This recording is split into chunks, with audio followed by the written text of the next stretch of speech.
Hello, good morning, everyone. Welcome to Sunrise Daily today. I'm Chamberlain. So we're up bright and early this Thursday morning. Welcome to Lagos. I'm Kayode Okikelu. And from here, good morning and welcome to Sunrise Daily on Channels Television. I am Bukola Samuel Wemimo. Or from Abuja, I don't know, Kayode, and this year, the location business. Good morning from Abuja. I'm Maokwe Ogun Yusuf. Yeah, you know, security, I mean, you can't just talk about it enough, what people need to do, the authorities. I mean, yesterday we had quite a number of gentlemen who were speaking to us about how they think everybody ought to be involved in this one. But even though, yes, we're going to continue that conversation today, in the light of what transpired yesterday, you heard about the train services, the current situation with that one. I mean, you also do know how some schools in the FCT have been shut to ensure that they say they want to prevent certain scenario from playing themselves out. And in all of this, you know, there's been questions as to what about the governors? What is it that they can actually do to ensure that some things happen as opposed to maybe we centralize everything, even though they always say that many have also said it here, that bottom line, a lot rests with the central command in Abuja. And then you wonder, what do we make of that directive that the president has given in the light of the capacity, of the challenge that the security agencies face after that funding? But one key thing now happens to be governors, but this time, traditional rulers. Do they have a role? We've heard about certain terrorists or bandits taking some chieftaincy title by way of turbaning them. A lot of controversy about that one. But now, it's not the first we heard. We heard similar things in, I think, in the northeast as well, or northwest, where certain governors were really angry with some traditional rulers and saying, listen, if you condone any of these bandits, we will come down hard on you. Well, Kogi states also have joined the fray, suspending certain traditional rulers for their role in all of this. So, one then wonders, so doesn't that suggest that perhaps they need to pay a lot more attention to what has been going on with the traditional rulers? Or have they been looking, have we paid enough attention? Have we taken enough decision or action to ensure that if anyone harbors anything, the law needs to come down really hard on such persons? And do we even need to do more with the governors to ensure that we don't just keep hearing, well, we can't even give CPs orders? How do we treat all of this moving forward? You know, that statement is always quite tricky because in some other instances, you see those orders being given, you know, by governors and the CPs carrying it out. But, you know, when it comes to some other things you hear, we can't give them the orders. I will not get into the politics of it and all of that this morning, but no doubt, security is meant to be an all of a society's approach, borrowing General Temlong's phrase yesterday, saying it's an all of a society approach. We had that conversation yesterday, but it gets even trickier. And I'll start from the top. We say time and again that the buck stops at the table of the president.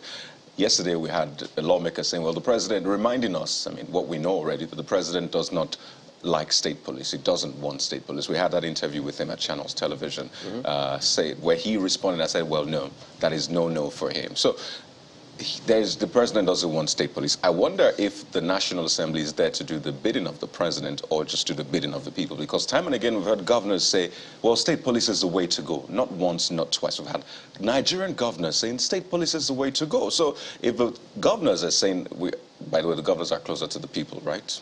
I mean, by that thinking, supposed to be. There you go. So if they're saying state police is the way to go, you imagine that at least because they are supposed to be closer to people, they know how security at the grassroots should work. So they're thinking, well, state police is the best way to approach these insecurities. But the lawmakers who are in the National Assembly, who are meant to do something about it, they had the chance. We had that constitutional review process. I mean, they went across states. This was a painstaking process. And one of the issues that was brought up time and again is state police. But what did we do? We removed it from the constitution review process, and we put some other things which some have called tokenism. I mean, address this headlong. Let us sort the state police question once and for all. But no, we thought of other things and we pushed it through. Well, the legislatures, the state houses of assemblies would, I mean, do their work on that one. So as it stands right now, no word, nothing on state police. And it is said that, well, it's not the job of the federal government alone, but when it's time to do state police, we don't. Whether or not state governments have powers over the CP to give them orders or not, well, they have at least certain things they can do. Yes, we can talk about how they don't exactly have absolute powers, which is also very tricky. But what the Kogi state governor did, what the Zamfara state governor did, well, yes, kudos to them, but think about this. There are some communities that have to negotiate with this, do I say warlords, with these bandits, with these terrorists. They're in a very tricky situation. Some of them come to them and say, you know what, we can protect you. By the way, these bandits have different factions now. They say, we can protect you for this, from this faction B. So, you know, let's strike a deal. So what do they do in that situation? You beat a child, you expect the child not to cry? Honestly, I don't know. Interesting, Kadi, interesting thoughts there. And, you know, I can't forget too soon the commentary by Mr. Femi Falana on our program here. I think it was just last week when we asked him about the powers of the state governors as against, you know, bringing the police commissioners to book, or at least, or at best, making them accountable in where security is concerned. And, you know, this comes under scrutiny when you go with the commentary of public officials when they say that a state governor has no control over the police commissioner. And Mr. Falana said, look, the state governors share the powers to bring the police commissioners accountable with the president. And there's a police council that's supposed to be meeting regularly. And I recall asking him why, you know, this council doesn't meet regularly. And he talked about how, you know, it's as a result of that perception of the president of the Federal Republic as being all too powerful, you know, the leader of the party and all of that. And as a result, they're unable, you know, to compel that meeting to take place.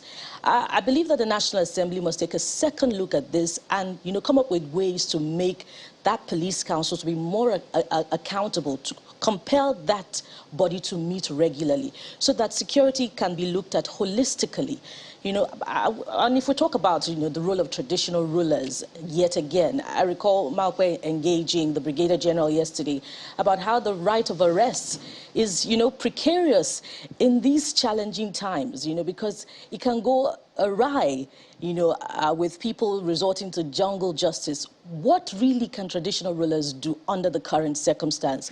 You know, in those states, we can count the number of traditional rulers that have been killed. In the north, in the southeast, number of traditional rulers that have been killed. Government must take responsibility for security. Security of lives and property lies within the doorstep of the government. So, you know, I mean, that's how far I can go on this commentary on security this morning. Malkwe? Bukola, I think that you hit the nail on the head. Really, how far can traditional rulers go? You know, what exactly is the role of traditional rulers? And I remember that there was a conversation which the House of Reps had on security. They invited, amongst the security experts they had, a traditional ruler, first class. I think they had some traditional rulers. And the Oni of Ife was also amongst the traditional rulers whom they invited. And he asked them, you know, how many of you can actually go to your villages and sleep overnight and stay for 1 week? Yet you appoint the traditional rulers and you want us to stay amongst the people. We stay there. You don't know what we go through. So, you know, it brings to mind the difference between traditional rulers and, say, even local government chairmen who are supposed to be at the grassroots. Don't forget that some local government chairmen, they're appointed or they're even elected, and then it turns out that they leave the communities where they are appointed and go and stay in the state capital. So they're very out of touch with what is going on, perhaps because of the security situation, but also perhaps because they don't care. Because in some local governments, they only exist in name. When a location comes, they go and share it, and then they're back to, you know, their normal businesses. They leave the local government unattended to. Traditional rulers do not have that sort of luxury. They have to be there. They're holding meetings with their chiefs, etc., etc. So, yes, they can play the role of intelligence gathering at the community level. But after that, What more is expected of traditional rulers? What more can they do? And I think that this is a conversation that needs to be extended. There are those who are already beginning to seek more constitutional roles for traditional rulers. Sadly, our constitution review is already coming to an end. I did not hear any firm thing about what is going to, whether traditional rulers will be given a more definitive role. I know that the president also believes very strongly in the power of traditional rulers. Whether he's been able to influence governors or even members of the National Assembly to see how they can make this role more constitutional, is what we cannot see. We cannot say.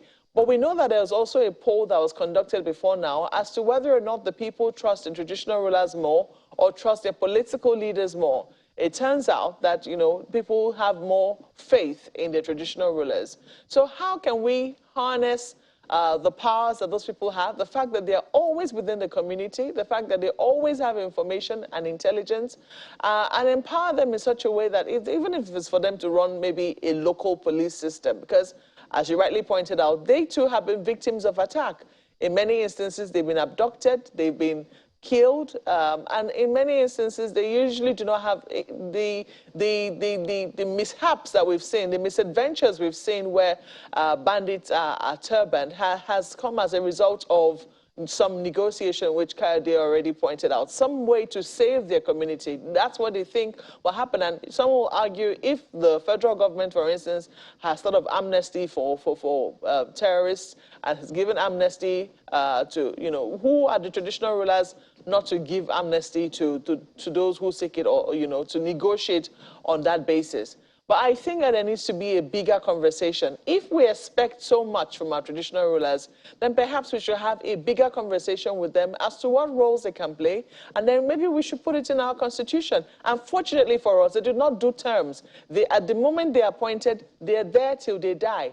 So that conversation can be something that can start in one term and be finished in another term, and would last for many years to come. Ladies and gentlemen. Well, yeah, as much as that conversation may be there, but there are several considerations, which is going to be a huge talking point if they're to go that way. How do they emerge in the first place? Do they emerge through democratic means? Different regions, what kind of impact do the traditional rulers have in different regions? Well, the police that we already have, we have a huge challenge with that one. So why don't we address that? It's already in our laws before we think about this other one, because look, you just never know. There's just so many things. We'll explore that, hopefully, in the course of the program here today. So you just have to stick with us on that, because that conversation as to ensuring we address the security architecture of this country weighs far more, I reckon, than several others, perhaps this traditional rulership role as well. But let's take a look at the dailies as much as we can in a moment.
What's going on in this Nigeria? Well, yes, it's This Nigeria, but it's a paper actually I'm talking about today. I've never heard of that, This Nigeria. Well, take a look at it. It's a daily, and we'll start with that here today. And look at the kicker this morning. Thy neighbor's keeper or Father Christmas. No, This Nigeria. This Nigeria.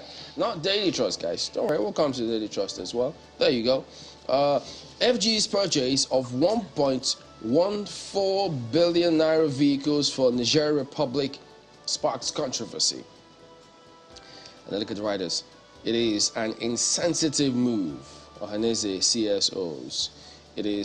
It's in Nigeria's best interest, says Finance Minister Zainab Ahmed. So, you know, you always have several perspectives on that one as it plays itself out. And then you see above that list, the PDP crisis, BOT sets up committee to interface with Wike, others. Protesters storm Wadata over Delta Gubo ticket, demand IU's sack. Well, that's another area that they need to sort out. Quite a number of cases are in court with these political parties, and so they're trying to sort themselves out. But again, I don't know if they'll say the courts have been dragged into this, but the matters are before the court. They've got to look at those courts. They won't throw those matters away. And yeah, we'll also be taking a look at some matters, talking about the courts internationally as well. So just keep it locked here. We'll bring you all of that. But that is This Nigeria this morning. Okay, from This Nigeria to Leadership newspaper. It's quite interesting, the front page of a Leadership newspaper this morning. This is what you find. After PMZ's directive, military begins Operation Show Terrorists No Mercy. Yeah, that's a realm we're into now. Show terrorists no mercy. So if perhaps there may be some sort of leniency or mercy or whatever. Is this for real?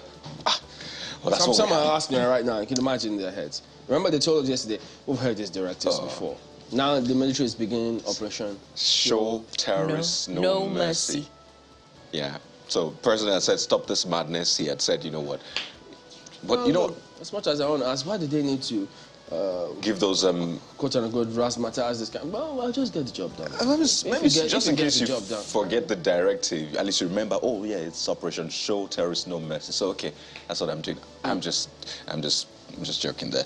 Well, take a look at the writers' orders commanding. Orders commanders to employ maximum firepower. FD Defense purchase of 1.15 billion naira security vehicles for Niger Republic. The figures. Different figures. FCT gets 2.6 billion naira to buy operational vehicles and the whole lot. I mean, we'll get into this definitely in the coming minutes. But let me give you this final one. OPEC raises Nigeria's oil quota to 1.83 million barrels per day. I recall the late Barkindo actually giving a hint when he visited the president just the night he passed on, saying that there are plans in the works to actually do that. So that has been done now. But the question naturally will be, how much can Nigeria latch onto this? Already we're having challenges with our daily crude production, with the oil theft and all of that. So this has been increased. Is that going to dampen our expectation to expect some, some activity with the excess crude accounts? I don't think the excess crude accounts will be a focus for this government. Really, I don't think it's a focus, honestly. Oh dear. I mean, she said it for how many years now? It's not been credited, so I don't think it's the direction. Perhaps there needs to be more communication as to the position for the excess crude account. Don't forget the Senate has said they should scrap it. But you know what? Chamberlain's expectations are valid, given especially the comment by the NNPC, is it CEO now under the current regime, saying that, look, we're going to shore up crude oil production. So, it's only tallies with the expectation that the excess crude account should also increase. Well, the money can just go into the TSA, Treasury Single Account, instead of the excess crude account. Well, so why do we have the excess crude account? Well, it was something that started way before this administration. Well, you know what? Let's have this conversation. The Minister of Finance can answer these questions. But from leadership newspapers, let's look at the Daily Trust newspapers this morning, and the lead story is just as expected, given the fine announced by the federal government yesterday. Let's look at it. Condemnations as NBC fines Trust TV 5 million naira over banditry documentary. Take a look at the riders. DSTV, Star Times, TSTV also fined. We acted in public interests. That's attributed to trust management activities. Activists, academics flay government. Well, the propriety of the documentary is not in doubt, really. It's not a good thing to give it's not a good thing to give oxygen to terrorists and all of that.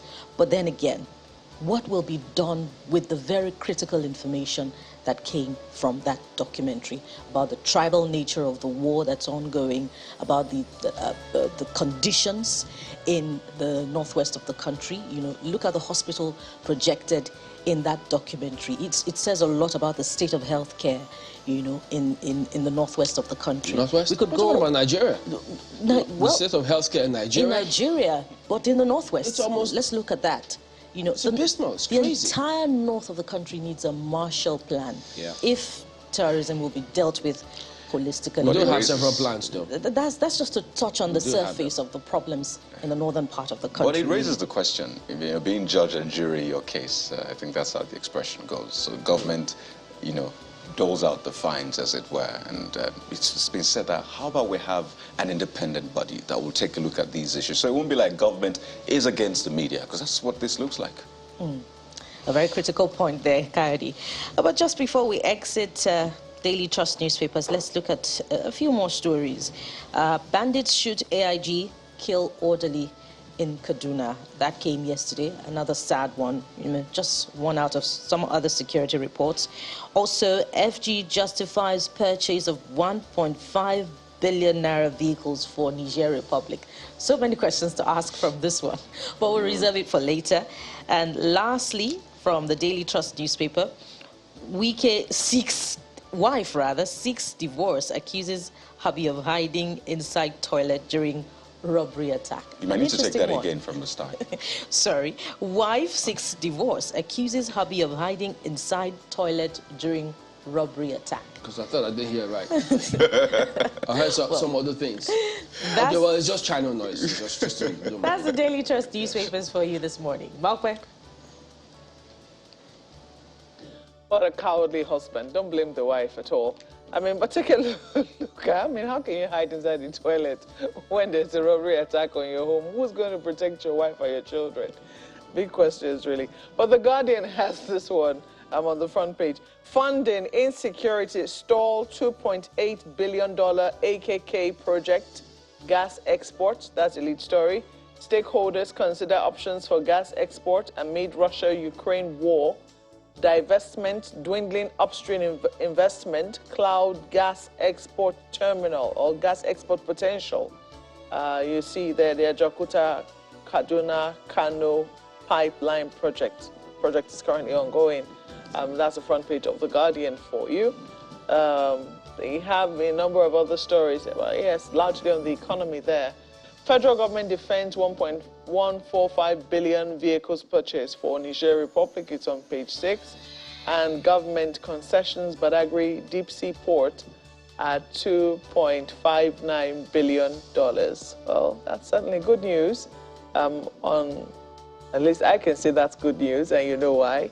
Page 4 will give you all the details. They have a lot of political stories for you at the bottom of the paper. Sack Silva to defend defamation suit in U.S. Buhari urged. PDP crisis. BOT sets up panel to resolve Atiku-Wike feud. That is also there as well. And just while we are at this one, the picture is there telling their own stories. The Ajaokuta Kaduna Kano pipeline project, which is what their headline is about. And you also see the president of Niger Republic there, Mohamed Bazoum, who is given an award to the president and chief executive of Dangote Industries Limited, Alhaji Aliko Dangote. And we understand 5 other Nigerians were also given an award by Niger Republic on the occasion of its 62nd independence anniversary. And that's where we'll leave it for The Guardian newspapers. Well, Nigerian Tribune is next here. Amid outrage, FG justifies 1.145 billion naira vehicle purchase for Niger Republic. So you may not have heard the last of that, especially when people wonder. Well, much as there's historical perspective in terms of how Nigeria has helped other countries, but many just thought the time and season for a lot of these things. Don't forget the challenge we face here. ASU, we're borrowing to take care of recurrent expenditure. They're planning to create more ministries which will draw from recurrent expenditure. We have a funding challenge. So that's the lead story right here on the front page. But this is about security and really sad, really. How bandits ambushed convoy, injured AIG, killed orderly in Bauchi, even though there are questions as to what area along that road he was coming to Abuja. And so they said there was a certain village which was somewhere in Kaduna, but something along Bochi. But bottom line is, look, this occurred, and it's something that we really need to pay attention to, because we can't keep going this way. But if it makes any, at least this is at the bottom strip, developmental purposes, FG OK's development of $2.59 billion Badagry deep sea port. That's Tribune today. I'm sure Marpa will be excited about that one. Next up is the Vanguard newspaper. The lead is on insecurity. Nigeria no longer attractive for FDI. Yeah, that's coming from the Senate. It's it's a big one, actually, really. Well, it's been on for a while. Yeah. If you look at, compare us with India, who we were at par with several decades ago, but now the margin, you don't even want to look at it. Just leapfrog. But still on steel, well, that's an expression these days. You still have people coming into Nigeria to invest, don't forget. There's still that mining sector, which is very lucrative, yes. Which the government plans to suspend or ban. The mining sector is quite there? lucrative in this country, and you see the people operating there. But, so that, a host of riders really, I mean, we'll take the whole day just to take a look at this one. I'll just mention one, some sort of rejoinder to one of the headlines I read earlier. Oil theft, how Nigeria's output dropped 12.5% in 6 months. So when OPEC increased, the quota, see what we're dealing with in Nigeria. The big question is, what are we doing about it? That's the thing. Very important question. There's a PDP, crisis in party there as well. Mr. and Mrs. of course. Sports on the back page, double delights. Chioma Obiageri win gold, bronze medals in women's discus. We'll discuss that much later. Let's leave it there for Vanguard. Hopefully we get the time. And from Vanguard newspapers, let's flip to daily independent newspapers this morning. And it chooses to lead with politics. PDP raises committee to reconcile Wike, Atiku, warring factions. Take a look at the riders as IU must go demonstration rocks secretariat. Protesters say he can't lead party to victory in 2023. Well, we hope that the PDP puts its house in order. There are more important conversations to have at this very critical point in the nation's history. Look at the top corner of Daily Independent. The Senate President is talking, and he says, Senate President panics, says level of insecurity most frightening. Well, it would appear as if that epiphany is coming a little late in the day. Well, the security situation has been frightening for quite a long time in the country now. Two more stories before we go. Exit the Daily Independent newspapers. Bandits force, that's at the left corner now, the bottom left corner. Bandits force NRC to suspend Lagos-Abuja Kano train services. And finally, military implementing new strategies to end insecurity. That's according to the Chief of Defense Staff. That's the Daily Independent newspapers. On to News Direct. FG confirms purchase of 1.4 billion naira vehicles from the Czech Republic. They also have that one there. But beneath that lead story, Oshunguba, APC youth wing urges Buhari to caution Aregbesola over alleged anti-party conduct. So, look at that. To caution him over an allegation. So, is it that they think that that allegation is weightier than just an allegation? So why will you be cautioning him if it's just an allegation that's not been proven? Okay, maybe I'm missing something here, because sometimes political English may not be as straightforward as we think sometimes. So, oh goodness! And there must be an office within a political party that investigates and tries anti-party activities. So first of all, this is an allegation. So first of all, let an investigation be carried out before it's No, but asking that he should be cautioned.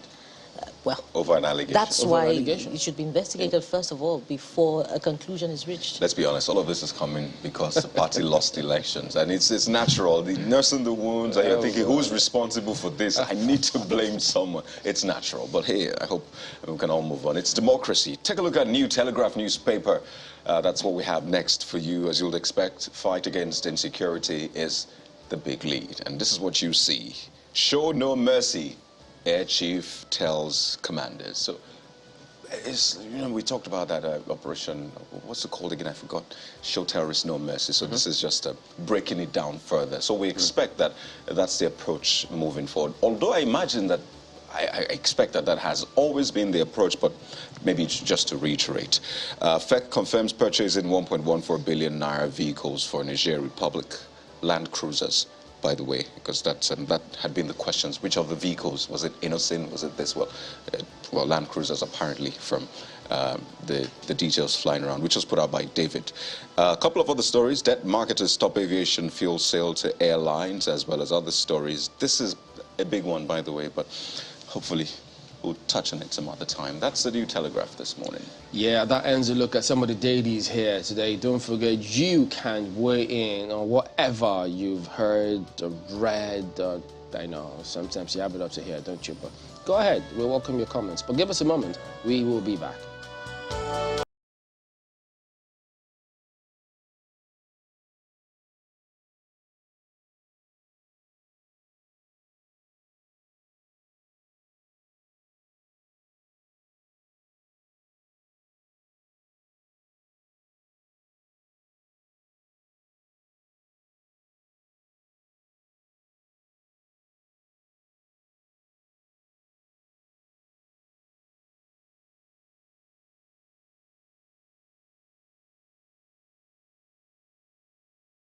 One week since opposition lawmakers in the Senate walked out of plenary and gave President Buhari a 6-week ultimatum to stem the tides of insecurity in Nigeria or face impeachment. We will give the president an ultimatum. The ultimatum reverberated across the country and was echoed by opposition lawmakers in the House of Representatives.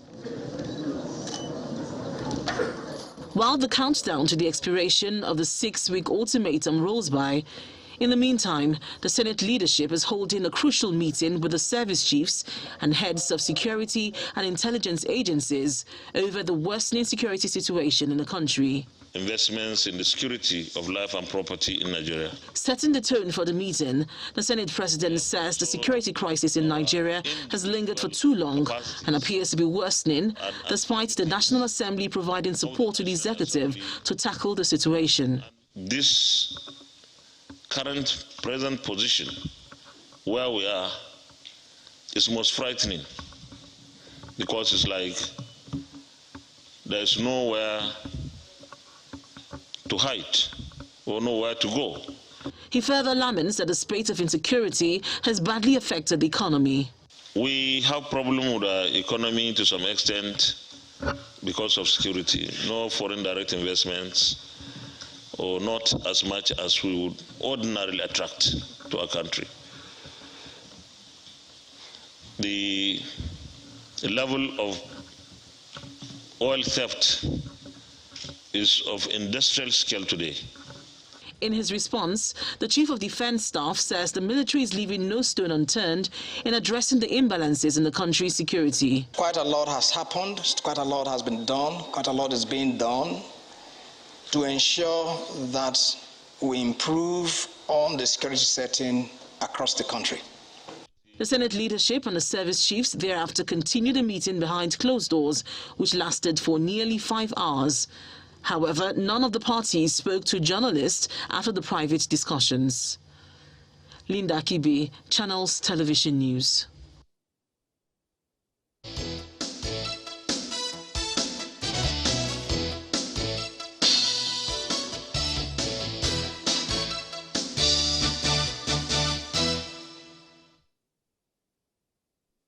Well, that's a summary of what transpired at the meeting, which was held at the Senate yesterday, with the Senate leadership and also the leadership of the top brass of the military there.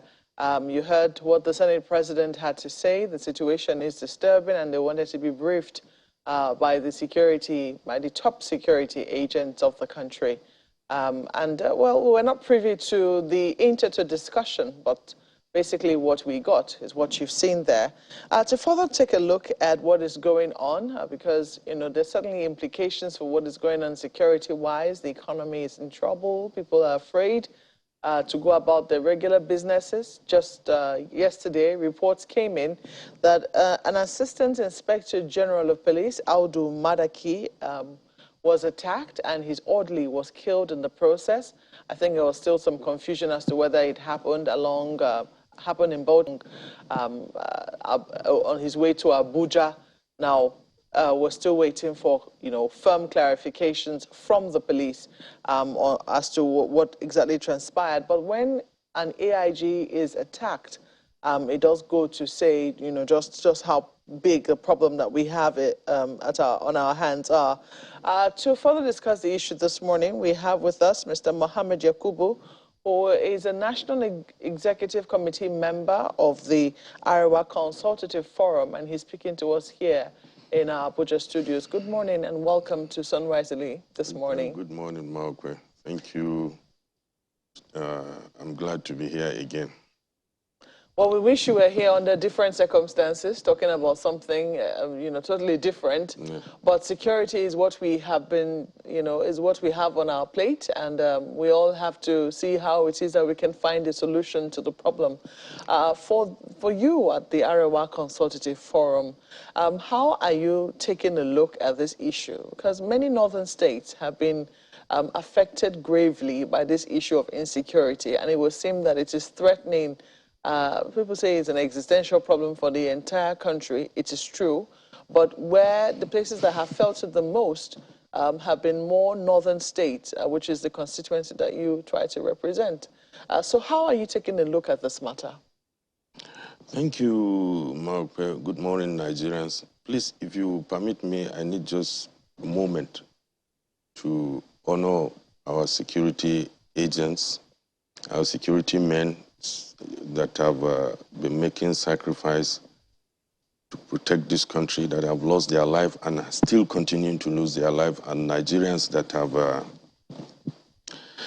have been traumatized and that have lost their lives too in this avoidable carnage and these avoidable challenges. Before I proceed, just one moment of silence. May their gentle soul rest in peace. Amen. Well, the security situation in the country is no longer new to Nigerians. And it's no longer just a problem confined within the north. It's across the country now. And we have seen some escalation of the challenges and the audacity of these terrorists in carrying out their dastardly acts. One of the problems of these security challenges, or the security problem we're having in this country, is, number one, lack of supervision. Number two, there is no sanction for those who are responsible for maintaining and protecting us. If there are proper supervision and sanctions against those who are supposed to protect us, people will sit up. For how long now? What happened in Kuje? I expected the very day the president visited that place and he asked some salient, important questions, heads should have started rolling right on the spot there, where he expressed his shock that what happened to intelligence and so on. The Minister of Interior, Defense, and so on. You don't think that would have been brash? No. The situation demands that at that point in time. People would have sit up. For this long now, up to now, the heads have not rolled. Or I would have expected that day that the president gives firm order that within the next 24 hours, I want a report on this incident on my table. Failing, heads will roll. But as we speak now, nothing has happened. Yeah, well, and probably that's how it's going to go. And you just heard what the Senate president said. Mm-hmm. We got a briefing from the National Security Advisor who said that the investigations on that are about to be concluded. That's on the Kuje attack, but also mentioned something to the effect that, everybody needs to be involved in this matter, that if the people see something, they need to say something. There are people who are paid to do this job. Why are they not doing it? And considering the magnitude of what happened that day, 24 hours is even too much to get a report on that issue. And heads should have rolled immediately. Then people will sit up. What happened in Buhari would not have happened. What happened to AIG that you just mentioned now would not have happened. If heads are rolling and sanctions have been taken against those who are supposed to, who have failed in their duties. This is just the problem. But do we really understand what the issues are? Do we understand what the problem? We saw the documentary recently done by Trust TV and the BBC, trying to dig deep into the root of the problem in the north. I do not know whether you've seen that documentary, and whether or not you're able to say that this is what exactly the issues are or what they're not. Look, I've watched that documentary. What my issues and my take on that documentary is that the government of the day has allowed this problem to fester for a long time without taking the necessary actions. If they have taken the necessary actions right from the time they came in, let me tell you, one of the reasons why people like us voted for President Buhari in 2015 is because he's a retired general. And most of us think that these security challenges, and he even said it, that within 6 months, he gave a timeline at that time when he was campaigning, that within 6 months, he will get this problem solved. It's from solving these security challenges, you will now have peace, and from peace, you have development. With these security challenges, you can't have peace, you can't have development, you can't have anything. So, some of us that took the pains to stand by him, to stand with him, despite all what some of his colleagues were telling us at that time that, no, we are going to be disappointed at the end of the day. He succeeded in disappointing us. He succeeded in proving his colleagues right. We thought at that time that it was just maybe a military rivalry or so on. That's why they were making such derogatory, uncomplimentary remarks about him. But he has proven them right now. The bottom line of the whole problem is lack of supervision and sanction. That's all. So you think that this rests squarely on the table of the president? Of course, he's the commander-in-chief. If he leads from the front and gives the right order, the whole problem will go.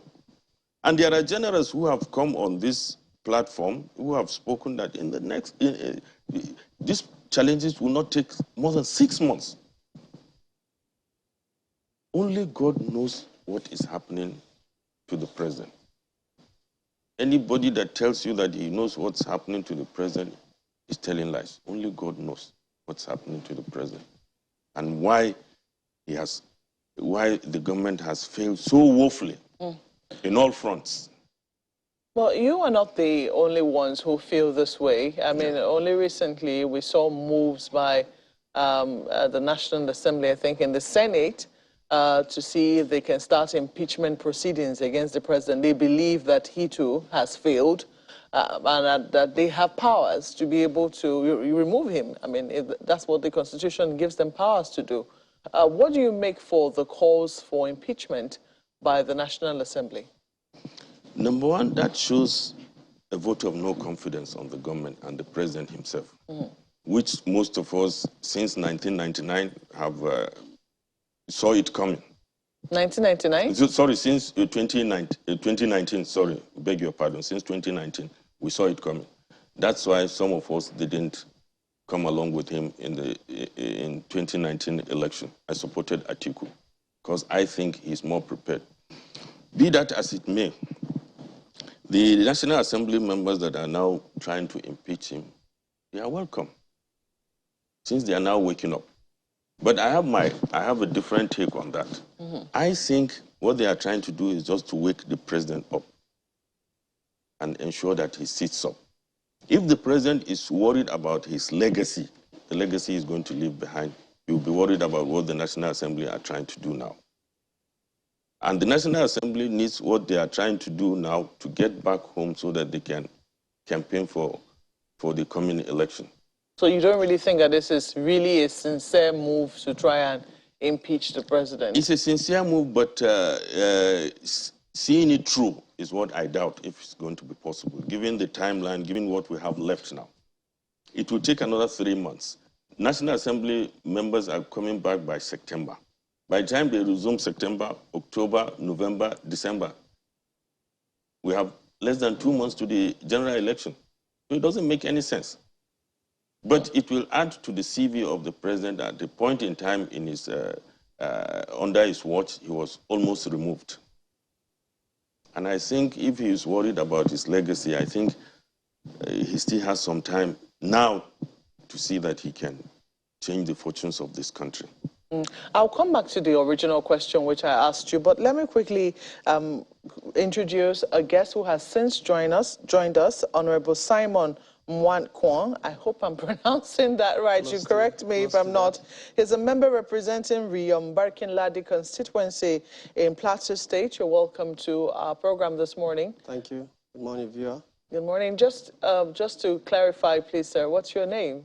Dr. Simon Mwankwon. Mwankwon, okay. Just I was almost there. You're almost there. All right. So, in recent times, the Plateau too has seen, renewed attacks, and there have been questions as to. I know that there's been a lot of investment in the security situation in Plateau State. The Plateau is about the only state I know has a peace and conflict resolution.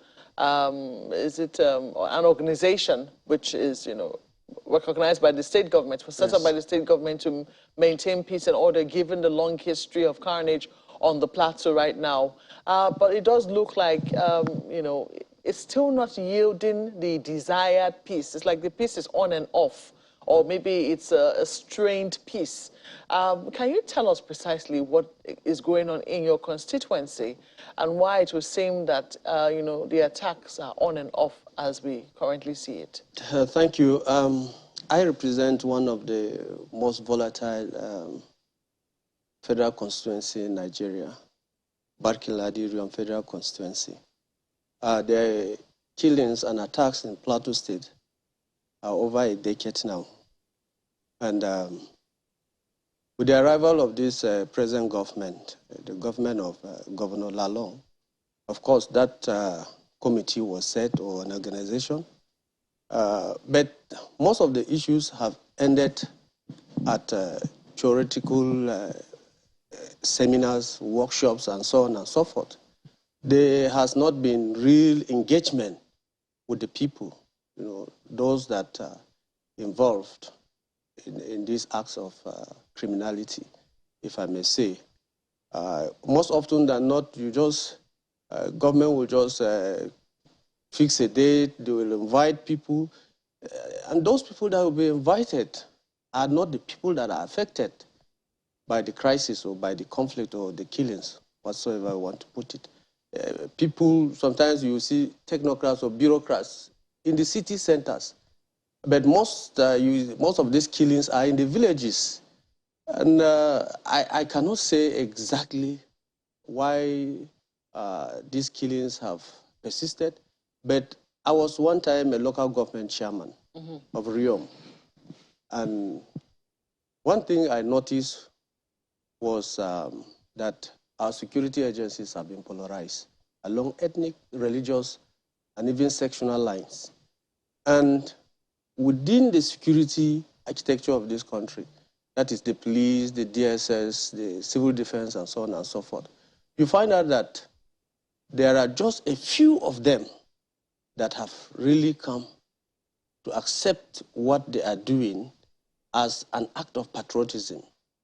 You have about 3 categories. I've been able to identify about 3 categories of security agents. The first category is that which have come to defend his religion or his ethnic group or his section where he comes from Nigeria.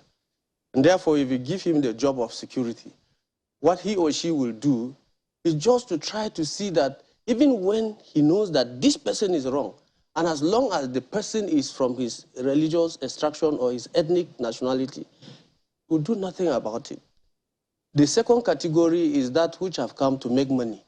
Whether he's a Christian or Muslim, give him money, he will go and commit act of terrorism or act of criminality. And the last category, unfortunately, is just a few. That is the real patriotic security agent. And you find out that the first categories will always overshadow the last category. How were you able to come to this conclusion? Yeah, my experiences with interaction with the security agencies. There was this time, there was an attack in a village in Riom, and I went there as a council chairman to see things for myself. And that day I was putting an abada with a cap. And then I was shocked that a military personnel, seeing me in that kind of attire, mistook me for perhaps his religion or his ethnic nationality, and he told me that, look, Chairman, I have not come here for any security work. I've come here to defend my religion. He told me to my face. And I reported this issue to the sector commander with the belief that the next day we will sit and so that we can discuss this kind of persons should not be in the military. Before I know it, in the next morning, I was told that the man has been transferred, that there was an urgent radio message that he should be transferred to another place. And that was how the matter died. I am also privy to the information that some of the people that attack communities, we find out ID cards of the personnel, military, in those places. We picked the ID cards, we reported the issues to the commanders, and before you know it, they were transferred. So I came to the conclusion that some of these personnel are also involved in the killings. And my interaction with them too reveals to me that it is only few of them that are patriotic, because you will see the zeal and the urge in them to make sure that the crisis comes to an end. So that's how I came by this analogy. It's a very grievous, how will I put it now, a very grave conclusion and analysis that you've given. And it's not the first time we've heard it. I mean, just on Friday, we're speaking with PDP chieftain Osita Chidoka, who was talking about how there's been a wedge driven amongst our security agencies when merit is not enthroned within the security agencies, because they, amongst the security apparatus, know amongst themselves the people that are the best and the people that are graduated top. So if those people are not elevated and other people are picked for various other reasons and elevated, then, you begin to, tell the people, send a message among security agencies that is about who you know, where you're from, what your tribe is, etc., etc., what your religion is, and that's what gets you off. Based on quota system, which is wrong. Yeah, so not merit. Yeah, so I mean, it is a major challenge, and there will be questions as to how do you begin to correct that. But you said something. I mean, because even though that is a challenge, we still see that there is still some attempt at work, and even within Plateau State itself, it recognizes that it would seem that its own challenges are a bit more peculiar. That's the problems that it faces. The so-called farmer, indigent settler crisis, which has plagued the plateau for many years now. That makes it particularly thorny. And your state government, your state governor has tried to set up an institution to see how we can begin to find solutions locally. You say that is not working because they don't really engage. There are no real engagements. No. I wanted more clarity on what you meant by real engagement. Well, even though you already explained that it's not the people who are really affected that are usually, called into this conversation. But on the occasions where those people actually come, are they able to speak freely? Are they able to say truly what is on their mind, what your fears are? And given a long history of what, of what the problem, the crisis has been on the plateau, what real proposals have there been for lasting peace? Because well, let me say something about the indigenous settler thing. That is more or less an elitist belief. If you go to the villages, nobody is talking about indigenous settler. It's more of an academic exercise. It's more of an elitist thing within the city center. You can't see it replicated in the villages or in the local governments. Why do you say so? Because if you go to my local government, for example, you will see a lot of ethnic nationalities, different people from different parts of Nigeria, different religions, different ethnic groups. They interact, they eat together, they work together, and there's a synergy between all these people. It is only in the city centers with the elites that you find out discussions on indigenous settler thing, and especially when it has to do with an appointment from government. Outside this, it is not seen anywhere. So people have... So what then is causing it? Because, you know, there are those who continue to... What is causing it? We have said this time without number. One of the things is an attempt to grab land. Some people really want to take over our land. It is clear. If they said it is a header farmer crisis, you don't rear cattle in the night, but the killings take place in the night. And the whole community will go, they will ransack that community, they will kill women, kill children, shredded these people, and, I mean, take them off their inheritance. So it is not a header farmer kind of thing. The header farmer clashes, you see it in the daytime when the farmer perhaps is cultivating his land and the header wants to rear his cattle. And of course, these have been there for long. It's not today. But we've never seen this type of killings. There are communities that do not even have headers. But we find out that at night, such communities will be invaded and people will be killed. So how do you interpret that as header-farmer clash? So coming to the issue of this agency that government have said, that I said it ends mostly in the city discussing, and the people that are affected are not involved. You cannot call a government, staff to come and discuss security issues in my village. The village head should be involved. The ward head should be involved. Youth groups, women groups within the community should be involved. We should be able to identify who and who is not part of us, who and who is causing the problem, and proffer solutions. Not that government will sit down there with an agency and begin to proffer solutions for villages or for problems that the government is not directly involved. So that is where I see that there is a gap. There is need for government to really involve the people that are affected directly, the communities. These communities have community development associations. They have youth development associations, and they have women groups. There are religious bodies. All these people should be involved. But by the time government will just sit down there and just look at some key government personnel, for example, perhaps I may be a commissioner from a particular village, and when such discussion will be held, it is the commissioner that will be brought, or one big government officer, which will not go down to the people that the crisis is involving. So that is the problem I see with this agency that government have set to kind of broker peace. Let's take a break at this point. I'll come back to the initial question which I asked you about how your organization is taking a look at, how this crisis is affecting the North.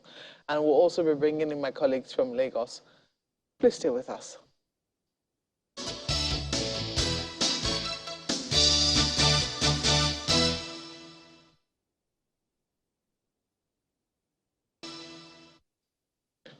Well, we're still talking security here on Sunrise Daily, and we have with us two guests, Honorable Simon Kwong, who is a member representing Riyom Barkin-Ladi constituency, and also Mr. Mohammed Yakubu, who is a NEC member of the Arawa Consultative Forum.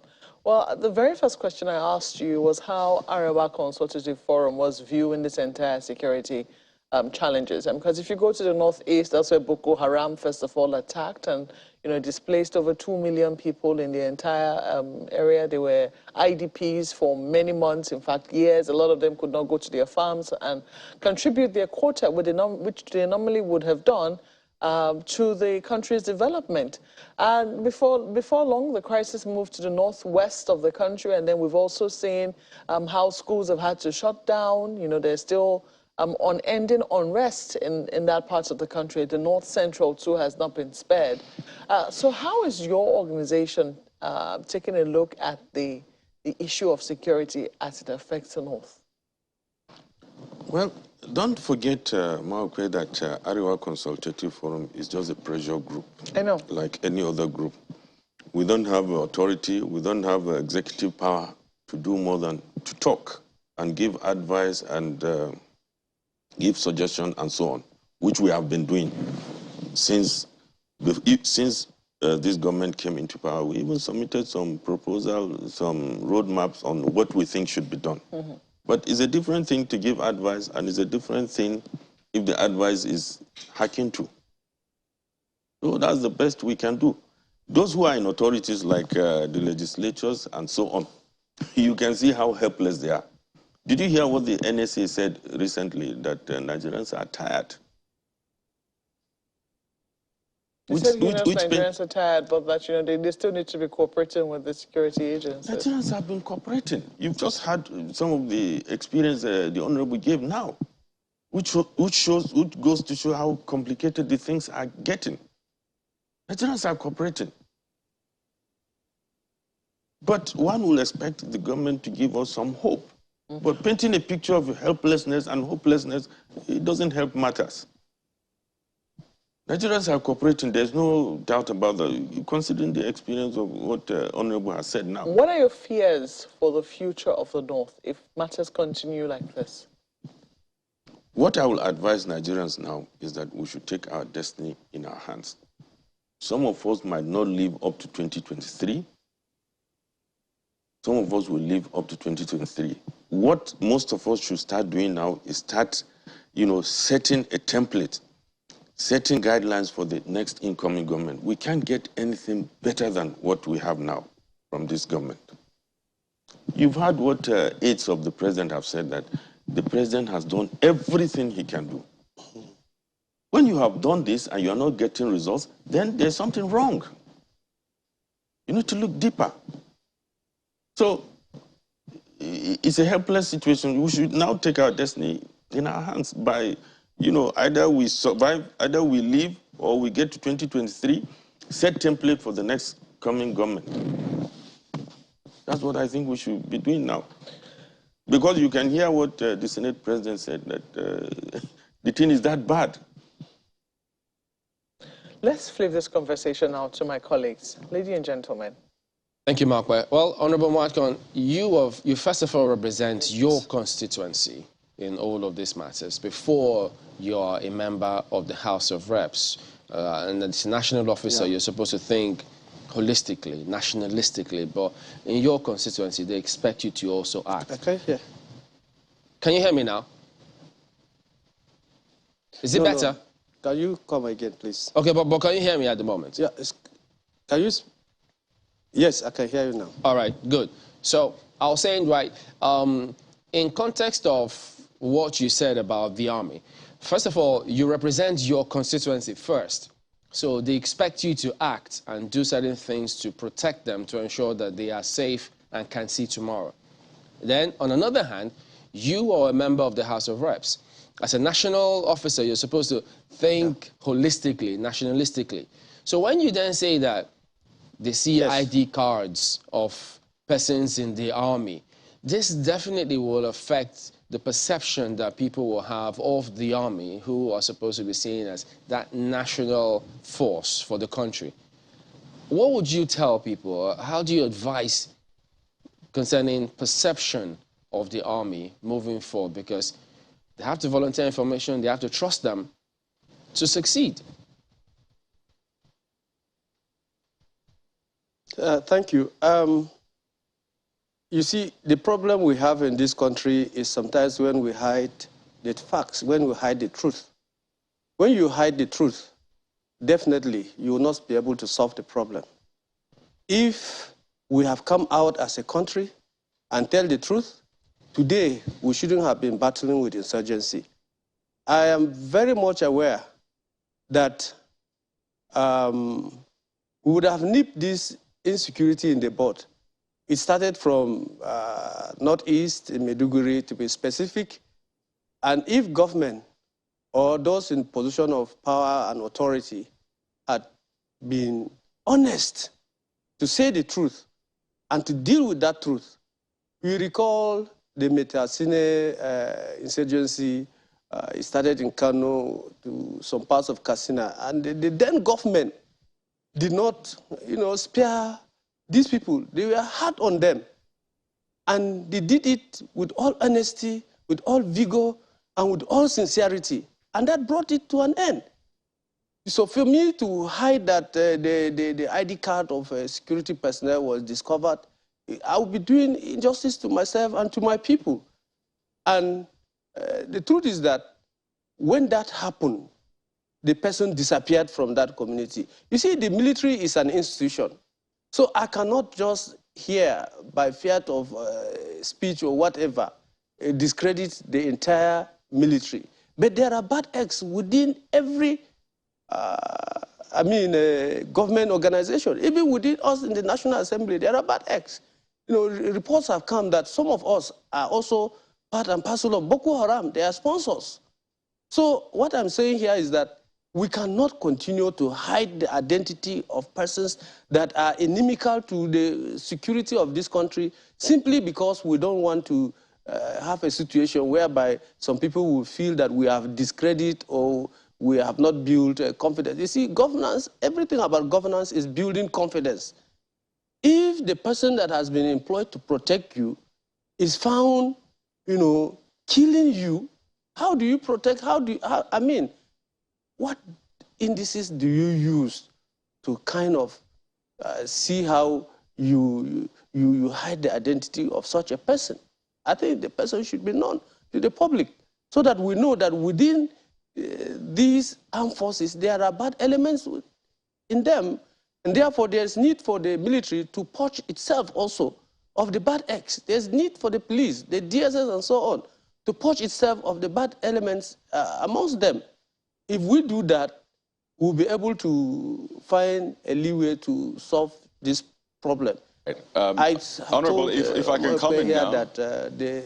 Yes, please. Pardon me. Indeed, we need to have these conversations, no matter how hard they are. I mean, the big goal is ensuring that we have a safe and secure nation. And I'd like to take this back to Mr. Yakubu. You've raised some very vital points, some of them quite shocking. For some other people, they've heard this time and again, but hearing you confirm it just hits home. But Mr. Yakubu, it has been said time and again, it's not the first time, saying, you know, lots of people are sympathetic. Now, that's even people outside security agencies. But now, even within the security agencies, more sympathetic to religious, affiliations, to regional affiliations. So if they're meant to take decisions, operational decisions that should be dispassionate, most times they lean towards religion or they lean towards region rather than just do what is meant to be done head on. And I wonder for the Arawa Consultative Forum, which you represent the leadership structure in the north. I wonder if you're tackling that as well, such that, you tell people, or at least you find out how true this is,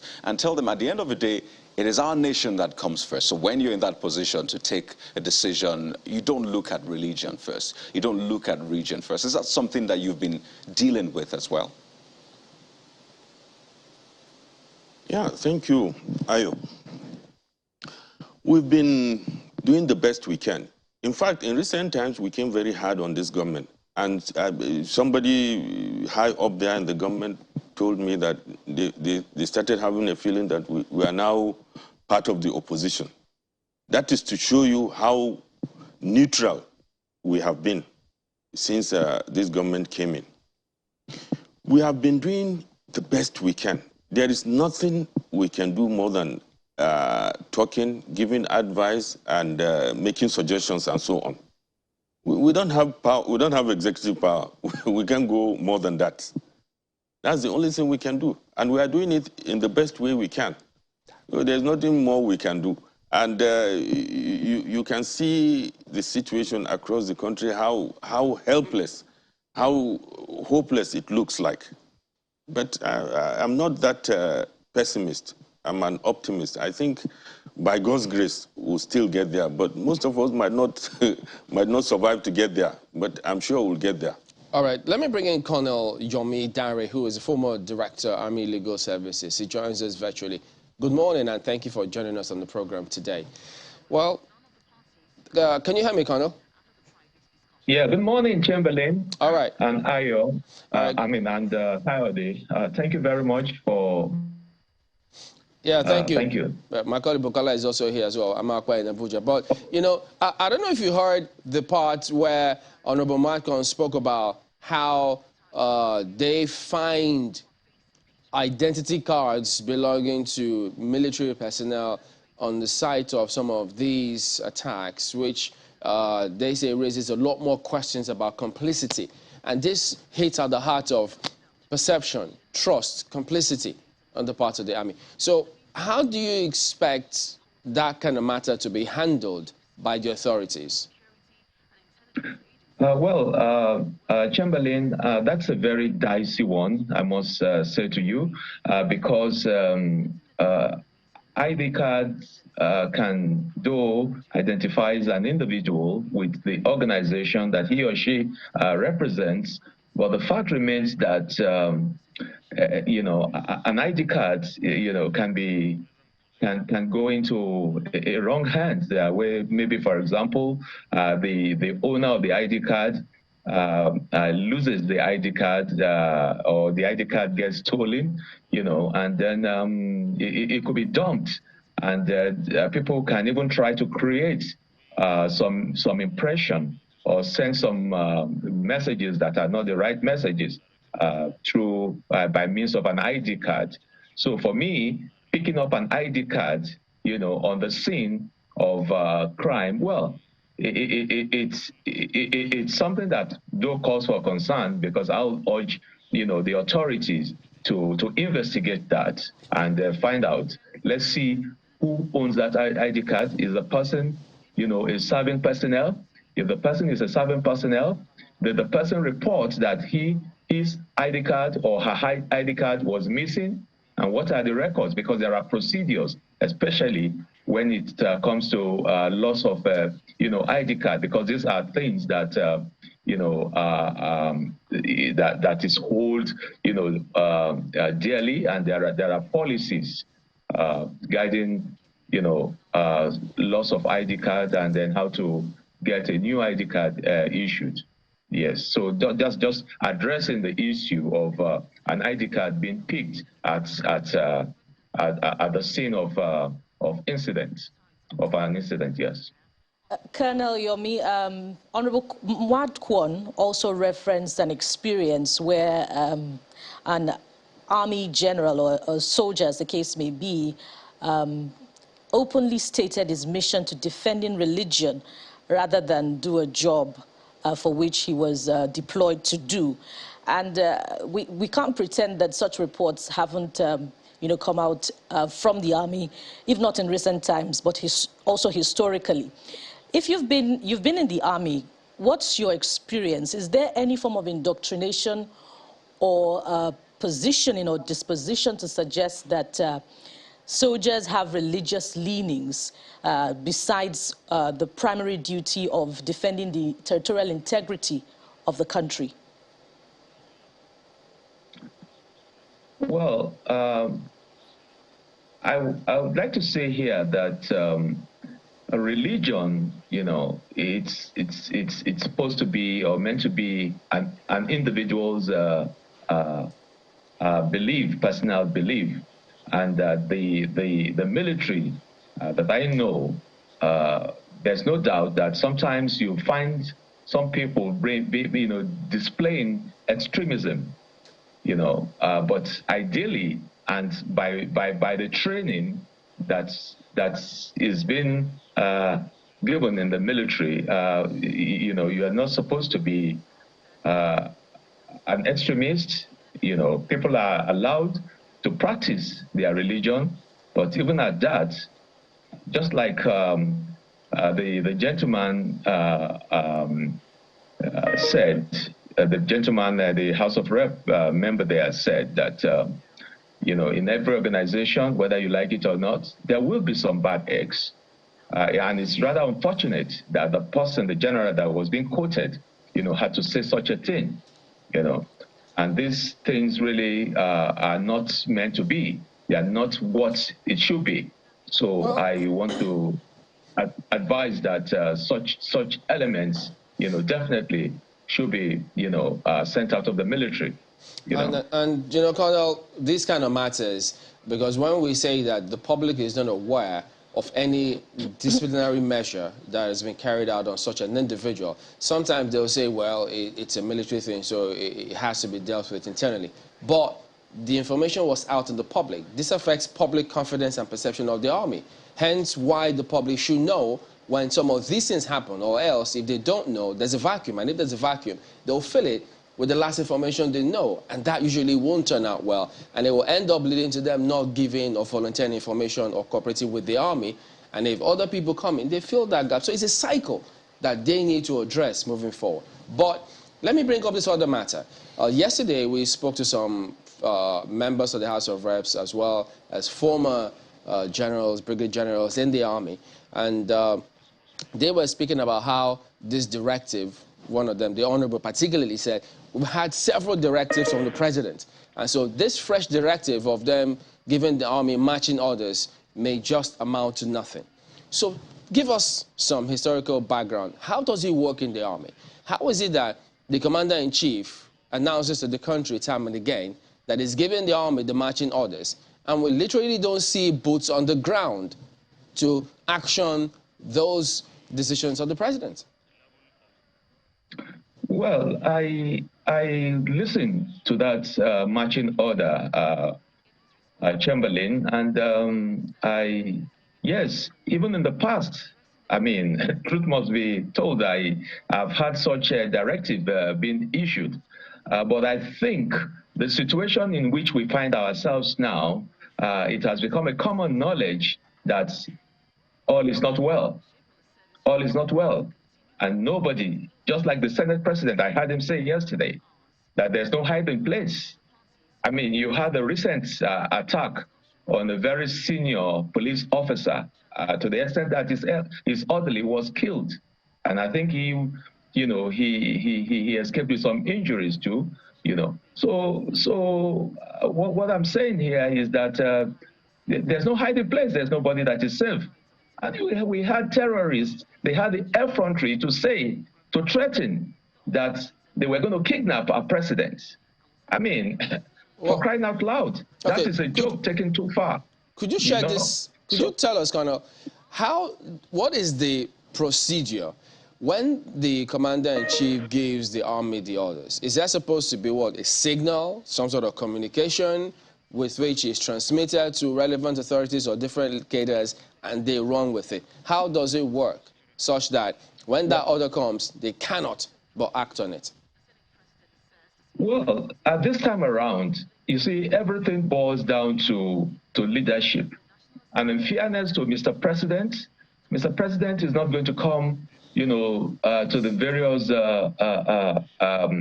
arms of the military to come and start, effective.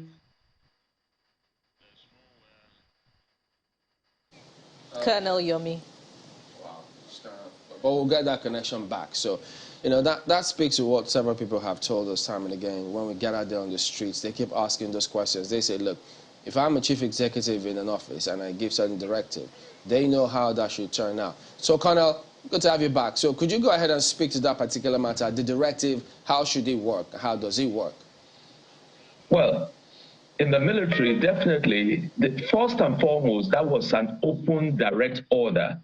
Not only the military had it, but it was, it's in the public domain. So it behoves on the hierarchy of the military, right from the Chief of Defense Staff, from the Defense Headquarters to the various headquarters, like the Army, the Air Force, and the Navy. And of course, at that meeting, Mr. President spoke directly, to these various, to these service chiefs, including all of them, including the Defense Intelligence, and the NSA, all of them, So I'm sure that given the profile of the present leadership, and especially the Chief of Defense Staff, I am sure that the gentleman is not given, to trivialities. I'm sure he's going to match it up with action. So I'm sure in a few days now, we'll be seeing some things really happening. It's just unfortunate that it has gotten to this stage. And what we are seeing is that we are just being reactive, because we've said it a good number of times that what we need is to be proactive. So right now, well, it's never too late. I mean, I believe that it's not going to be business as usual. I'm still optimistic that things will get better. But it's just unfortunate that it has gotten to this level. But again, I just hope that right as this is tearing us in the face, I hope the politicians will allow the military to do their job. They should allow them to do their job.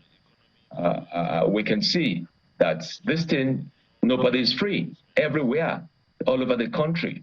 So you can't just really beat your chest and say, oh, you have a safe Colonel, yes. When you say the politicians should allow the military to do their jobs, how do you mean? What's the nature of interference here? Well, you see, I want to believe that it's a common knowledge, rather than talk and not allowing the military to have a free hand. I give an example. Nothing stops the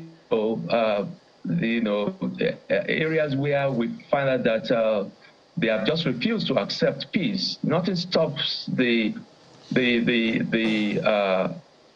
presidency declaring a state of emergency. And when you declare a state of emergency, you know what that means, So, we just have to save this nation. Yeah. Otherwise, we won't have anywhere to call our own country anymore. Perhaps give us another example, Colonel. Pardon me to jump in. We need another example. When you were in this service in the army, and perhaps your superior officer gives an order, how is it done, communicated? Is it verbally, or is it written communication in the form of signals? How does it work such that you carry it out being in the army? Well, it all depends. It all depends. Your superior, can call you in and, tell you that, look, this is what I want you to go and do. And depending on your own level of command, in order to pass it down to, you have to download it, to your own subordinates too. So you can issue directives will definitely be issued in black and white, in form of a signal and sent to all other commands. Those who are expected, to action it, and those who are also expected, to be informed. Well, it appears as if we've lost connection there, but I'm trying, Chamberlain and Kadi, to understand his position in there, that politicians should allow the army to do their jobs. And I was going to follow up right there with the concern that, look, there were 44 intelligence reports before the Kuji attack. Where were the politicians there who interfered in the ability of the armed forces to do their job in that regard? I believe Colonel Yomi is back. Perhaps he could answer that. Or we could just go to, there's a politician in our Abuja studio. I'm not sure that the Colonel was speaking about him, but at least he has an inkling as to how politicians, how they perhaps interfere. Is it part of those not allowing them to work? Honorable, over to you now. Thank you, Chamberlain. The president himself is a politician. That's what my colleague just said here. So who is interfering? Is it the president or the Senate president or governors or whoever? The security architecture of this country is centralized. It is Mr. President that gives directives. Even the governors have been crying loud and clear that they do not have the authority to give directive when there is a problem. So I don't know what the colonel, who he's referring to as politician in this case. I don't know whether the politicians have the capacity to stop, the military from performing their duty. Honorable Malcolm, concerning he has the best answer to that. Concerning the governors crying, as you say, on what grounds is that? Because if they all feel that a lot more needs to be done here, they are in direct communication with their members in the House of Representatives, their members in the Senate, their members in the state houses of assembly, who are all lawmakers. So if all the lawmakers are on the same page, if all the governors are on the same page, why can't they do something? Isn't this playing the ostrich, or they're trying to be clever by half here? Well, the lawmakers, their own ends at lawmaking. There is a body that's responsible, for implementing whatever law that has been made. And it is not the House of Assembly lawmakers or the National Assembly lawmakers. There are external laws that will take care of every citizen in this country. They are already existing. They're there. But you see, to implement such laws, we need the armed forces, we need the military, we need the police, we need the DSS, the civil defense to carry out this. So our own ends at lawmaking, and then oversight to see whether these people are actually implementing the laws that have been made. So outside that, there's nothing the lawmaker can do, because there are, like I did say, there are already external laws in existence that can take care of the security situation of this country. Do you think, like it has been said, the Kuje attack, the Kuje attack, sir, on the floor of the National Assembly, the Deputy Speaker reported to us that there were over 40 security, information that that facility was going to be attacked, and nobody did anything. So how could we have, for example, relate that to the politicians having stopped the security agencies from carrying out their duties? Okay, so I think it is specifically now of the security. With respect and we have said it here, clear, loud and clear. Right, with respect to the governors having specific directives or giving directives to police commands in their states, what are their limits? What can they do within the law? They can do nothing. The Commissioner of Police at the state takes directives from the Inspector General of Police. And therefore, sometimes, even if the governor should give a directive, the Inspector General of Police or the Commissioner of Police of a particular state will wait until he receives directives from maybe a DIG of the zone or from the IG himself. So the thing is, if we have a problem, if they can do nothing, and we have tried to. Pardon me, you answer that now. If they can do nothing, and they are not happy with that, the question was that, so they have you lot, members in the House of Reps, Senate, the lawmakers, who they can reach out to and say, listen, we have a problem here. Can we amend the laws? Why can't that happen? Well, that is ongoing. The constitutional Honorable, for how many decades? Ongoing, and Chamberlain, there's a unique problem with this country. We like pretending a lot. Honestly, we like pretending in the sense that when something happens and somebody feels that he or she is not directly affected, he seems to be docile about the whole thing. I give you an example. The crisis in Plateau State, for example, have lasted for over 3 decades. And there was this time I was attacked, including my senator and the majority leader of the House of Assembly in 2012 in the 7th Assembly. And the senator was killed, the majority leader was killed. I survived by the whiskers. And I came back to the National Assembly, I presented a motion. You can imagine my colleagues were even attacking me, on the basis that I am from a particular religious extraction or from a particular ethnic group that does not belong to them. So this problem is a Nigerian problem.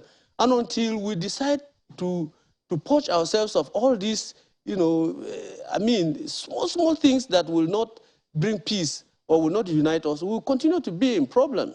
We have a serious problem as a country. People do not want to see this country move forward just on simple parochial issues. You can imagine my colleagues. I said I survived by the whiskers, and I thought they would show me some sympathy, some love. Some of them argued against the motion. So the problem is just everywhere. Honorable Watkwan, on a final note, just before you go, let me just add to the conversation on demanding accountability from the state governors in line with the powers of the from the state commissions of police, rather, in line with the powers of the governor. You talk about constitutional amendment, but this is the Constitution here, and paragraph 27, part 1 says, third schedule of the Constitution provides that the Nigeria Police Council shall comprise the following members: the president, who shall be the chairman, the governor of each state of the federation, the chairman of the Police Service Commission, and the Inspector General of Police. Why is the National Assembly not compelling this police council to meet regularly such that security matters can be addressed? Well, like I did say, honestly, this thing is just in paper. It's written there. It's there. But when it comes to how to practicalize it, sometimes or often than not, you find out that the governor cannot give the commissioner of police directive. Even if these meetings, do take place sometimes, but the commissioner of police will still insist he must receive directives from the Inspector General of Police. I don't know why it is like that, but that is how it has been. Governors have cried out loud that each time there is crisis and they give orders to the commissioner of police, the commissioner of police will be adamant in taking that order. You prefer that the IG speaks to him. Well, Honorable, there'll still be questions. There are times that the military would wait until they receive instruction from the commander. Well, there will still be questions as to just how much, lawmakers are using the powers. If the governors have said state police is the way to go, what exactly is going on there? But it seems you have tried to touch on the issue without ruffling too much feathers. I'll come to Mr. Yakubu in a moment, but let me go back to Colonel Dari down before we go back to Abuja studio. So with this show, Terrorists No Mercy, I'd like you to end on that. So, I don't think I've ever heard that sort of directive, or at least that sort of christening for an operation or for the disposition to terrorists now. So showing terrorists no mercy is for the Air Force, as it were. Is it to say that maybe in the past there had been some sort of leniency? I imagine maybe not so, but should we expect something more from this operation, Show Terrorists No Mercy? Well, I think that's a direct order, and well, I expect that this time around we're going to see a lot of action, like taking the battle, to the enemy's door, as against just holding the ground and defending it. Showing no mercy, like. Recently, you would have, heard about the army kind of reshuffling and, changing, commanders, and I think everything is geared towards a new impetus in this fight against terrorism. And of course, we are all aware how sometimes, people were even being treated as repentant, insurgents. I think this time around, I don't think anything of that nature should come to play. All right. Pardon me, Colonel. Clearly an ongoing conversation. It's been very instructive having your insight on this one. We'd like to thank you so much for always answering us. We've been speaking with Colonel Yomi Dare, former Army officer, joining us from Lagos. Thank you once again, Colonel. Thank you, God. Thank you. Well, let's flip this over to our Abuja studio. Markwe. Thank you, Kayode. We're going to be wrapping up now. I don't want to say what more do you think that we need to say. I mean, as you're leaving the studio now, I know you've shared your own insights into what the security situation is. But what are your expectations? I don't know if Mr. Yakubu has any expectations, but let me ask Honorable here first what your expectations are. My expectations are that Nigerians should defend themselves. Period. Because the issue has gone beyond waiting for somebody to come and defend you. It has gone beyond that. We must defend ourselves. From who? Whom are we whoever defending? wants to attack us. Mm-hmm. Every community should defend itself. And then we should stop this hypocrisy about saying, no, we don't need state police. We need them. Because you cannot bring a police from somewhere who does not understand the language, the culture, the topography of the place, and you want him to do effective policing, it cannot work. Let us, as a country, accept this issue of state police. The people within the community should become the police, and they will take care of themselves, they will take care of their people. But as far as I'm concerned, let us defend, let us protect ourselves. Let me ask you, Mr. Yakubu, your expectations. I know you've already shared his sentiments and you don't seem to expect much from the president. But you can tell us whom you expect something from and what you hope to see change from the group you'll be speaking to. If anything happens between now and, if there are changes, positive changes between now and the election period, it will be a miracle to me. But some of us... And it's not impossible, because we've seen of course it's not impossible. We've seen it before. That's why I said it's going to be a miracle. But for some of us and people like me, we have zeroed our mind and we have taken our destiny into our hand. Like I told you earlier, if some of us survive up to 2023, live up to, we'll be grateful to God. If we don't live, that's the price we'll pay for what's happening, for the incompetence. That's just how resigned you are. You can hear you can see what the NSA said. You can see what the service chiefs are saying. It's a hope. They've painted a hopeless and helpless situation. And you heard the honorable now that said that people are to protect themselves. Then what is the role of the government? My hope now, and some of us whom I'm talking to and we are working together, is the incoming government. If we live up to that time, somebody like Atiku, who we think is more prepared for this job. You remember that there was a time when, excuse me, in 2014, yes, when there were fears as to whether elections were going to hold in the Northeast. Yeah. And I think the elections were extended by just 6 weeks or so. Yeah. And there were clearance operations in the Northeast. And elections held in almost every local government in the Northeast. It happened. That was just confined to one zone. Now it's all over the country. How do you contain it? It's all over the country.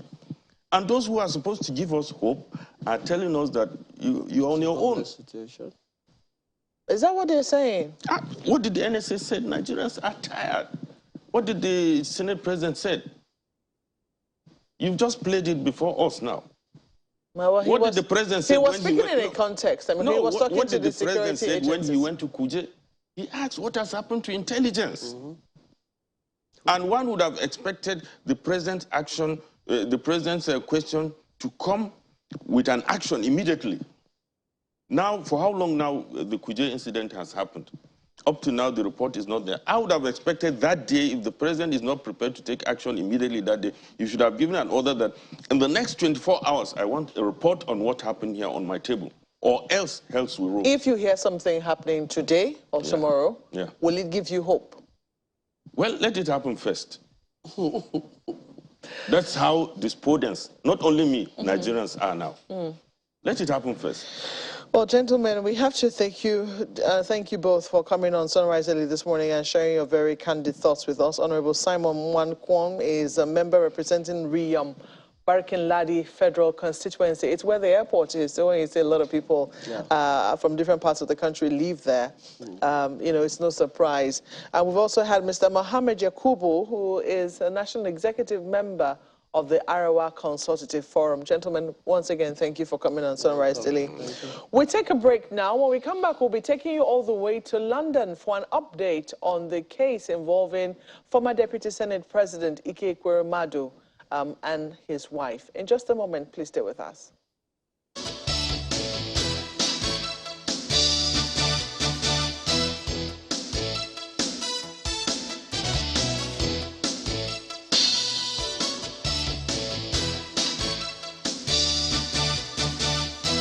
Welcome back to Sunrise Daily. Well, now we're being joined by UK correspondent Juliana Olayinka, who joins us live. Good morning, Juliana. Thank you for joining us on the program today.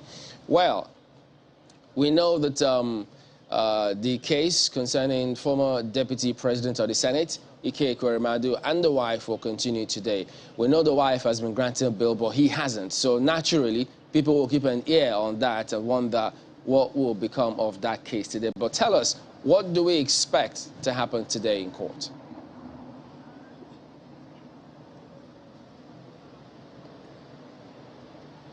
Good morning, Chamberlain. And as you're completely right, I'm live outside the Central Criminal Court in central London, otherwise known as the Old Bailey. I got here about an hour ago, and already there are press here, and that's because this case involving Ekweremadu, the former Deputy Senate President, has captured the attention of the world's media. It has had lots of British media attention because of the complexity of the case, which actually began on the 5th of May, where the named individual handed himself into a police station, saying that he was underage and had been coerced into harvesting his organs. Now, we didn't hear about it until, I believe, the 23rd of June, after Ekweremadu and his wife Beatrice were arrested by the Metropolitan Police on arrival into the United Kingdom from Turkey. And now, why I say this case is complex is because over the past couple of weeks it's twisted and turned and changed. What we found out on the 7th of July, once they appeared at Westminster Magistrates Court, is that this alleged victim isn't actually underage. He is indeed a 21-year-old, but that doesn't mean that some of the charges that is facing the senator are not incredibly serious. He is believed to have been in violation of the Modern Slavery Act of Britain of 2015. This individual is said to have been exploited. The arrangements of how he got to the United Kingdom are still up in the air, and so the case continues. Now, what has happened since I last updated the viewers on the 7th of July? All right, we'll get Juliana back soon, but quite interesting perspectives right there already, because, I mean, ever since it's been said that the alleged individual is no longer a minor, so what then? Because you would have thought that, okay, doesn't that or shouldn't that change the dynamics of this case? But you never know. I mean, lawyers have their perspective, they have what they go for, but perhaps the priors, if it's already there, if they have time to amend it, is that part of the procedure over there? Yeah. So, but these are images coming through the previous proceedings of the court. Of the court, and there are consequences for the Modern Slavery Act, I believe, in the United Kingdom. Yeah. But what if it's now established that you know, this named individual was in on it? You know, he gave consent that he was going to donate his kidney. I wonder if then the former Deputy Senate President and his wife will be absolved of the allegations in this case. That's part of what we're trying to find out from Julian as well, because remember, they have a tricky situation there. But concerning this case, under the modern slavery law, where one wonders, so if they allege the named individual is no longer a minor, will there still be a case for slavery?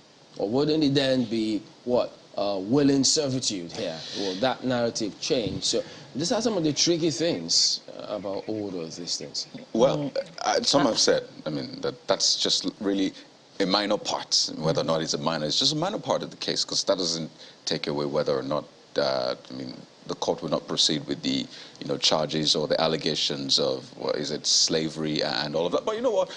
Juliana Olainka is back with more updates from Old Bailey. Juliana, please go ahead.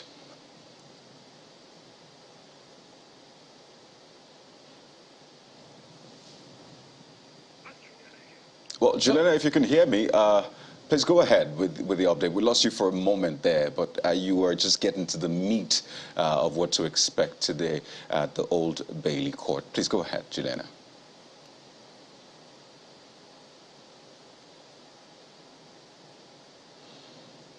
Okay, looks like one of those mornings. We'll try. Oh, there you go. Juliana, go ahead, please.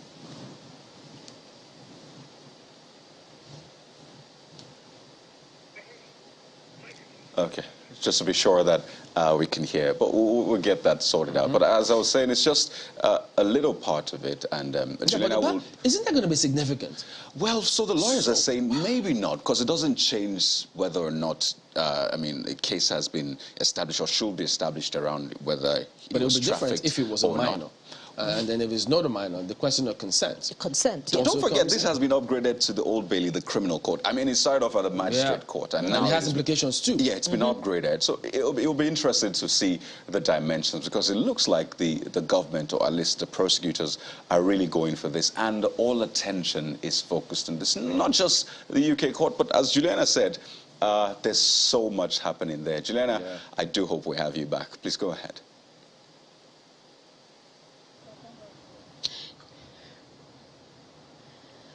I also hope you have me back, and hopefully you can hear me clearly. As I was saying, so we are expecting 3 individuals to appear in front of a judge at the Old Bailey today. So that is the former Deputy Senate President, his wife Beatrice, and a 3rd individual who was arrested by the Metropolitan Police a couple of weeks ago in charges related to modern slavery and exploitation. This is a 51-year-old named Obina Obeta.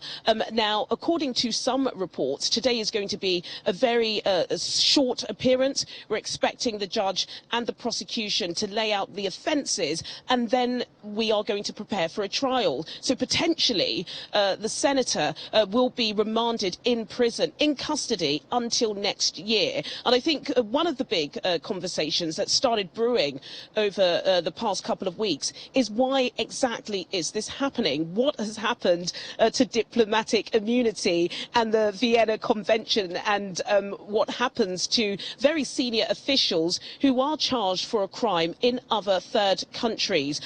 Now, according to some reports, the senator, when he was arrested at Heathrow Airport on his way back from Turkey, he was travelling under a diplomatic passport. Now, I have tried over the past couple of weeks to get some information from the Nigerian High Commission in the United Kingdom, but we haven't got any. But it has led to some people suggesting that this has got a lot to do with African power and African rights, because there are so many cases in the past and precedents that have been set beforehand where those who have committed pretty serious offences but are diplomats are waived and given immunity. So that's really interesting. But expect lots of activity at the Old Bailey today. Like I was saying a couple of moments ago, I've already passed several media camps. They're all camped out here waiting to see what does happen to the former Deputy Senate President.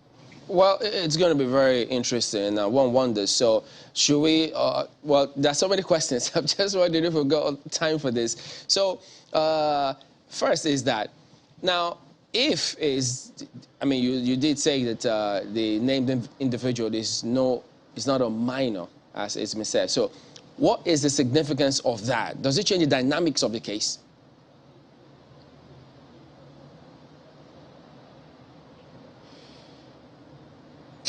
Well, it does and it doesn't. I think any case involving a minor, Chamberlain, is pretty serious, because, of course, they are easily manipulated. But there were several cases in the United Kingdom before the Modern Slavery Act was introduced in 2015 that some minority community groups felt were going under the police radar. And so I believe the Conservative government, before Boris Johnson was Prime Minister, were really cracking down on individuals or elite members of society travelling into the United Kingdom, bringing individuals to work in their homes as slaves, and you know, they decided to make sure that individuals were punished. And so yes, I think it is a really crucial point that this alleged victim is not 15 and is in fact 21, but the charges of modern slavery and human trafficking do stand. But that is if the prosecution can convince the judge and the jury that indeed he was coerced into doing this, that he didn't voluntarily put himself up for his organs to be harvested. And we know from the testimony that this individual gave to Staines police officers on the 5th of May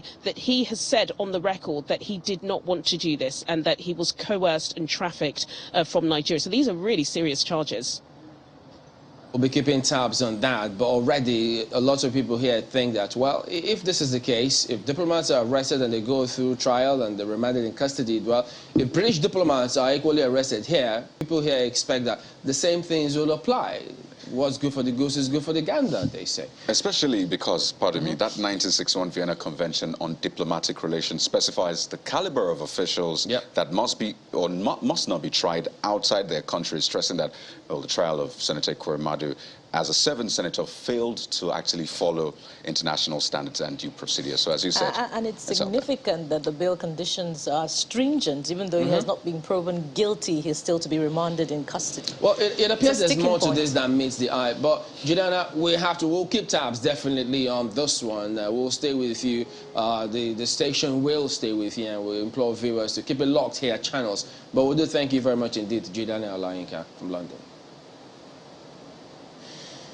Well, gentlemen, ladies, there you go. That is it today. Do we have some comments? Oh, lots of them. We do? All right. It's raining comments. Well, they said not today. Oh, boy. Well, you see, we tried. But, we're so sorry about that. Just going through them.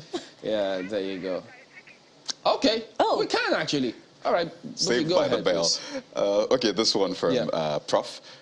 Saying this armed conflicts in Nigeria by separatists, terrorists, bandits, and other criminalities is perpetrated by endemic corruption, lack of economic policies and programs by political elites to cushion the poverty in the land as an incitement for anarchy, says.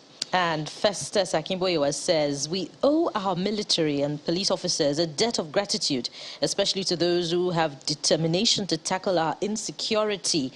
Instead of threatening to impeach the president when they don't have the time and number to do so, legislators should give us state policing. That's a bit late in the day, isn't it? Well, Dr. Kwanwonsa says there are fundamental disagreements and embedded grievances within elite group power coalitions.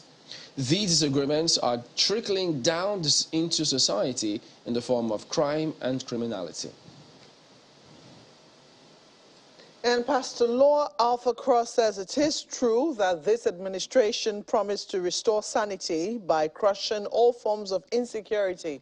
Unfortunately and strangely, the same administration slacked and handled the scenario with kid gloves, and now the nation is drenched. Well, we'd like to take many more, but that's the most we can take this morning. We thank you for your contributions. Thank you for always watching. I'm Maokbe Ogun Yusuf. Karaoke Kilo here. Bukola Samuel Wemimo, thank you for watching. And I am Chamberlain, so goodbye.